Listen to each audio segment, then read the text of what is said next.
don't let the space behind your door go to waste.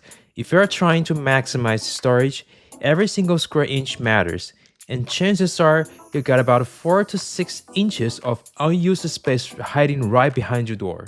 So my first solution was installing a pegboard. It was great for organizing tools, small accessories, and all those everyday essentials that normally end up scattered around the house. But after living in for a while, I realized something. I wasn't fully utilizing the space. There was still a lot of rooms below and above the pegboards, so I decided to start fresh.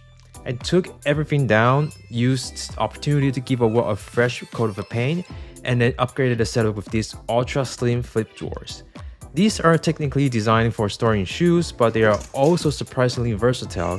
They work amazingly well for backpacks, bags, and all kinds of random items that don't really have a dedicated home. And these are some really nice details too.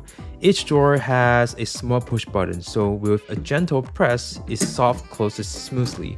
Plus, there are magnets on both left and right side that keep everything securely shut.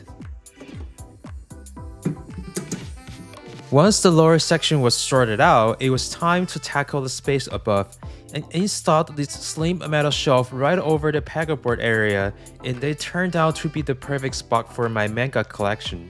Since manga volumes are usually much smaller than standard books, this narrow space, which would normally be difficult to use, fits them perfectly. And just like that, a narrow, overlooked gap behind the door was transformed into a surprisingly functional storage wall, packed with organization without taking up much additional floor space.